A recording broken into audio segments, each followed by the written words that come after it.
27 फरवरी रामपुर टांडा में 3 युवतियों पर रिपोर्ट दर्ज होने के बाद मुख्यमंत्री सामूहिक विवाह योजना संदेह के घेरे में है। योजना की पारदर्शिता पर सवाल उठ रहे हैं। टांडा की 3 सगी बहनों ने योजना का लाभ पाने के लिए शादी का षड्यंत्र रचा और फिर लाभ लेने के बाद शादी से मुकर गई थीं।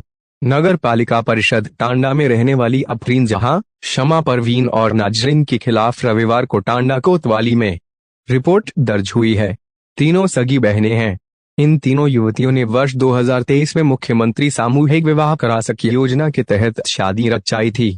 सरकार वधू के खाते में 35,35 हजार रुपए की धनराशि भेजी गई थी, जिसका लाभ पाने के बाद इन तीनों बहनों ने सामूहिक विवाह में की गई शादी से इनकार कर दिया था। मामला संज्ञान में आया तो निकाय स्तर से लेकर विभागीय अधिकारियों की फजीहत शुरू हो गई। समाज कल्याण विभाग ने टांडा के ईओ को पत्र भेजकर आरोपित बहनों के खिलाफ कार्रवाई की मांग की और उनसे रुपए वसूलने के आदेश दिए थे, जिसके आधार पर रविवार को तीनों बहनों के खिलाफ धोखाधड़ी के आरोप में रिपोर्ट दर्ज हो गई। उपरोक्त प्रकरण को लेकर अपर पुलिस अधीक्षक रामपुर ने पत्रकारों को जानकारी देते हुए बताया कि सर, थाना टांडा क्षेत्र में 3 महिलाएं गिरफ्तार हुई हैं। क्या है पूरा मामला?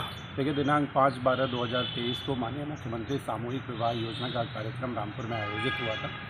इसमें टांडा क्षेत्र की 3 सगी बहनें भी इस विवाह कार्यक्रम में शामिल हुई थी। बाद में ये शिकायत प्राप्त हुई कि इन तीनों बहनों ने अपना गलत नाम पता और कूटरचित दस्तावेजों के आधार पर जो इस कार्यक्रम के अंतर्गत लाभ प्राप्त होते हैं उसको किया।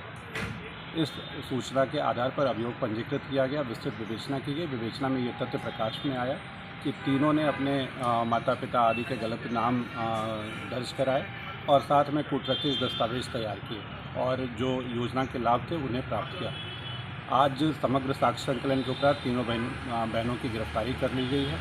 विस्तृत विवेचना की जा रही है, दोषियों को जेल भेजा जा रहा है और अन्य अग्रिम कार्रवाई की जा रही है।